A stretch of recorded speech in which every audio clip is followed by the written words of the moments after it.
उमेश पाल हत्याकांड से जुड़ी इस वक्त की बड़ी खबर आपको बताते हैं। जहां अतीक के बेटे असद अहमद और शूटर गुलाम को डर सता रहा था दिल्ली में एनकाउंटर का। असद अपने पास हमेशा 3 से 4 हथियार रखता था। स्पेशल सेल के सूत्रों के मुताबिक माने तो असद अहमद हथियार समेत शूटर गुलाम के साथ फरार हुआ है। दिल्ली में असद ने कभी मोबाइल फोन का इस्तेमाल नहीं किया। मददगार साथियों से फोन पर बात करता था, लेकिन किसी और के फोन से बात करता था। ये तमाम चीजें जो स्पेशल सेल है उनके सूत्रों के हवाले से बता रहे हैं आपको कि किस तरीके से यहाँ पर असद को अपने एनकाउंटर का डर दिल्ली में सता रहा था और 3 से 4 हथियार वो अपने साथ रखता था। और इतना ही नहीं, फोन का इस्तेमाल उसने दिल्ली में रहते हुए एक भी बार नहीं किया है। अगर किसी से उसे बातचीत करनी होती थी तो अपने दोस्तों के फोन से वो बात करता था। तो उमेश पाल हत्याकांड मामले में अतीक का बेटा असद भी आरोपी है, उसको भी नामजद किया गया है। लेकिन इस सब के बीच असद लगातार फरार चल रहा है। पुलिस उसको तलाश रही है, जगह जगह दबिश दी जा रही है। लेकिन अब बड़ी खबर यह है कि असद की जो दुल्हनिया है उसका भी इस पूरे मामले में रोल रहा है। सवाल यह है कि आखिर असद की ये दुल्हनिया है कौन। आइए इस रिपोर्ट के जरिए आपको दिखाते हैं कि असद की कौन सी दुल्हनिया है जिसको भी आरोपी पुलिस ने बनाया। अब उसकी भी तलाश की जा रही है।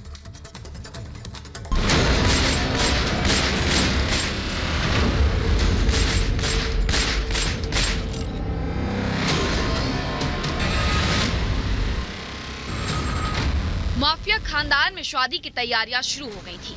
दूल्हा दुल्हन भी निकाह के लिए राजी थे, लेकिन इन वक्त पर सारा खेल कैसे बिगड़ गया।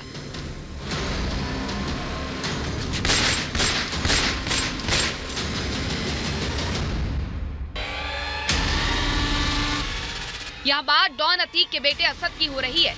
उमेश पाल के मर्डर से डॉन अतीक ने अपने बेटे असद को लॉन्च कर दिया, लेकिन कहा जा रहा है कि छोटे डॉन के डेब्यू में उसकी होने वाली दुल्हनिया का भी अहम रोल है। सूत्रों के मुताबिक अतीक ने हत्या की जो स्क्रिप्ट लिखी थी उसमें बेटे असद के साथ उसकी होने वाली बेगम का किरदार भी पहले से तय था। मतलब उमेश की हत्या में असद और उसकी दुल्हनिया दोनों शामिल थे। लेकिन सवाल उठता है कि आखिर छोटे डॉन की वांटेड दुल्हन है कौन। दरअसल उमेश पाल की हत्या के बाद से फरार माफिया अतीक के तीसरे बेटे असद अहमद का निकाह तय था। अतीक की बहन आयशा नूरी की बेटी से बात पक्की थी। आयशा की बेटी का नाम उंजुला है। खबर है कि पिछले साल असद उंजुला की सगाई हुई थी और अब दोनों के निकाह की तैयारियां चल रही थी। लेकिन असद ने उमेश की हत्या कर दी और निकाह पर ब्रेक लग गया। उमेश पाल के मर्डर के बाद से असद अहमद फरार है। आयशा नूरी की बेटी उंजुला का भी कोई अता पता नहीं। तो क्या इसका मतलब ये है कि उंजुला भी इस वक्त असद के साथ है? क्या असद अपने साथ अपनी होने वाली दुल्हनिया को लेकर भागा है? और क्या उमेश की हत्या में उंजुला का भी कोई हाथ है, या छोटे डॉन को बचाने के लिए दुल्हनिया खुद कुएं में कूद पड़ी? असद और उंजुला के निकाह की बातचीत अतीक और अखलाक के बीच हो चुकी थी, लेकिन हत्या में असद का चेहरा बेनकाब होने के बाद से पूरी कहानी ही बदल गई थी। खबर है कि असद के फरार होने के बाद मेरठ से अतीक की बहन आयशा नूरी भी पहुंची थी। असद सुरक्षित फरार भी हो गया था। असद के फरारी के बाद कौशाम्बी से पुलिस को आयशा नूरी की लावारिस कार भी मिली थी। अब असद अकेले भागा था या फिर उसके साथ आयशा नूरी और अखलाक की बेटी उंजुला भी मौजूद थी, इसका पता लगा पाना तो मुश्किल है। लेकिन इस वक्त असद पर 5 लाख का इनाम घोषित है। प्रयागराज पुलिस ने उंजुला को भी वांटेड घोषित कर दिया है। असद की दुल्हनिया पर शूटर्स की मदद का आरोप है। उंजुला पर सबूत मिटाने का भी इल्जाम है। आयशा और दोनों बेटियों पर जल्द इनाम घोषित हो सकता है। उंजुला के पिता अखलाक गिरफ्तार हो चुके हैं। अखलाक ने शूटर की मदद की थी। यही नहीं, वे गुड्डू मुस्लिम से गले मिलते दिखे थे। मतलब उमेश पाल केस में डॉन का पूरा परिवार घिर चुका है। Bureau report, Republic Bharat. तो असद की लाइफ पार्टनर जैसे बनना था वो क्राइम पार्टनर भी बन गई और अब ऐसे में पुलिस जगह जगह दबिश दे रही है और साथ ही छानबीन कर रही है कि आखिरकार वो है कहां। तो डॉन की वांटेड फैमिली तो है ही और असद की वांटेड दुल्हन भी सामने आई है। अतीक के बेटे असद का निकाह तय हो गया था। किसके साथ तय हुआ था आपको रिपोर्ट में दिखाया। अखलाक की बेटी के साथ। आयशा नूरी की बेटी से बात पक्की थी, यानी अखलाक और आयशा नूरी की जो बेटी है उंजुला बानो के साथ ये निकाह पक्का हुआ था। और अब पुलिस दबिश दे रही है, छानबीन कर रही है कि आखिरकार उंजुला बानो है कहां। पिछले साल दोनों की सगाई हो गई थी, ये भी खबर सामने आई है कि दोनों की सगाई हो गई थी और इस मर्डर के बाद शादी भी फिक्स थी। तो उंजिला पर शूटर्स की मदद का आरोप लगा है। यह आरोप लगा है कि सबूत मिटाए गए और साथ ही भागने में मदद भी की गई है। तो उंजिला बानो पर यह आरोप है। सातवां ये कि प्रयागराज पुलिस ने वांटेड घोषित कर दिया है। आयशा नूरी की दोनों बेटियों को घोषित किया गया है वांटेड, और ऐसे में उंजिला का नाम भी उसमें है। प्रयागराज पुलिस को उंजिला की तलाश है। आयशा की बेटी पर जल्द इनाम भी घोषित किया जा सकता है उसे पकड़ने के लिए, क्योंकि जितने भी आरोपी हैं अभी तक उन सभी पर इस तरीके से इनाम घोषित किया गया। उंजिला बानो पर भी ये घोषित किया जा सकता है। उमेश हत्याकांड में शामिल थी उंजिला बानो। ये तमाम जो आरोप है वो लग रहे हैं। ऐसे में एक और बड़ी खबर है, मेरी सहयोगी गायत्री के पास चलते हैं। और अब इसके बाद अतीक की पत्नी शाइस्ता, साथ ही बेटे असद और अली, इन सबको एक साथ आइए आपको दिखाते हैं। और साथ ही वो चिट्ठी भी हम आपको पढ़वाएंगे जो अतीक ने जेल से लिखी थी। क्या कुछ उस चिट्ठी में अतीक ने कहा था, इस रिपोर्ट में देखिए।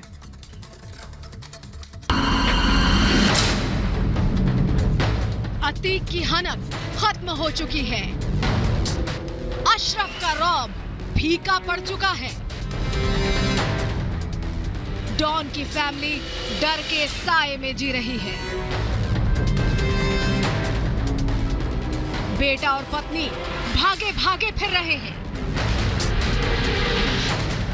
माफिया का साम्राज्य मिट्टी में मिल चुका है। जो लोग पहले उत्तर प्रदेश की कानून व्यवस्था को दता बताते थे, आज आप देख रहे होंगे उनके सामने स्वयं के जान के लाले पड़ रहे हैं। जब कोर्ट उन्हें सजा सुनाती है तो उनकी पैंटें भी गीली होती हुई देखती हैं। वक्त बदलते देर नहीं लगती। अतीक एंड फैमिली पर यह कहावत सटीक बैठती है। जिस प्रयागराज में कभी अतीक का सिक्का चलता था, आज वो वहां कदम रखने से थर्राता है। उसका परिवार यहां से फरार है। उसका आलीशान घर खंडहर बन चुका है। गगन चूमता ऑफिस कूड़ेदान में बदल गया है। घर के बाहर रखी गाड़ियां कबाड़ बन चुकी हैं। ये अतीक की आज की तस्वीर है। अतीक, उसका भाई अशरफ और 2 बेटे जेल में हैं। एक बेटा, पत्नी और बहन भागते फिर रहे हैं। लेकिन अंदर की खबर में आज हम आपको शाइस्ता और उसके बेटे असद को एक साथ एक जगह दिखाएंगे। साथ ही आपका उस खत के मजमून से भी राब्ता कराएंगे जो अतीक ने साबरमती जेल से लिखा और पत्नी शाइस्ता ने दुनिया के सामने रखा। वो वक्त दूर नहीं जब माफिया अतीक अहमद राजनेताओं का चहेता था। बिना मांगे टिकट मिलता था, जहां से चाहे चुनाव लड़ता था। ये साल 2021 की तस्वीर है। अतीक तब भी साबरमती जेल में बंद था। चुनाव लड़ने के लिए छटपटा रहा था। तब AIMIM ने उसे और उसकी पत्नी को अपनी पार्टी में शामिल किया था। यहाँ अतीक की पत्नी शाइस्ता, उसका फरार बेटा असद है और नैनी जेल में बंद बेटा अली है, जो लगातार अपनी मां के साथ साए की तरह खड़ा है। शायद ये आखिरी बार था जब ये परिवार एक साथ किसी मंच पर दिखा। तब अतीक ने जेल से एक चिट्ठी लिखी थी जिसे शाइस्ता ने मंच से पढ़ा था। इन आपके भाई के कहने पर हम यहाँ पे उनका खत जो गुजरात से उन्होंने कल भेजा है उसको आप तक पहुँचाने के लिए हाजिर हुए हैं। इस चिट्ठी में डॉन अतीक हालात के साथ सोच और फिक्र बदलने की बात कहता है। अल्लाह का नाम लेता है, लेकिन सच्चाई दुनिया जानती है। उमेश पाल की हत्या बताती है ये चिट्ठी महज एक छलावा थी। लोगों की आंखों में धूल झोंकने की साजिश थी, लेकिन न अतीक बदला था न बदला है। बहुत पानी बह गया, हालात बहुत बदल गए और हालात के साथ सोच और फिक्र बदल गई। बदलते बदलते अल्लाह ने मुझे हिदायत दी और सही राह दिखाई। अपनी इस चिट्ठी से अतीक समाज में जहर घोलने की कोशिश करता है। मुसलमान नौजवानों को बरगलाने की चाल चलता है। 60 और 22 का जिक्र करता है। सुनिए डॉन अतीक अपनी चिट्ठी में क्या कहता है। जिनकी तादाद 100 में से 7 है वह लगातार मुख्यमंत्री बने और उनकी कौम लगातार तरक्की करे। मुसलमानों की तादाद 100 में से 22 है। पूरे मुल्क में हम 35 करोड़ से ज्यादा है और हमारे बच्चे या तो टायर का पंचर बना रहे हैं, या ड्राइवरी कर रहे हैं, या रिक्शा चला रहे हैं। यह लड़ाई अपने बच्चों को आईएएस और आईपीएस, इंजीनियर और डॉक्टर बनाने की है।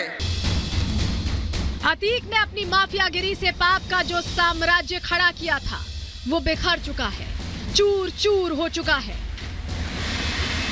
न सियासतदान उसके साथ है, न शाहपरस्त। कुछ है तो सिर्फ और सिर्फ काल कोठरी, अंधेरा और तन्हाई। Bureau report, Republic Bharat.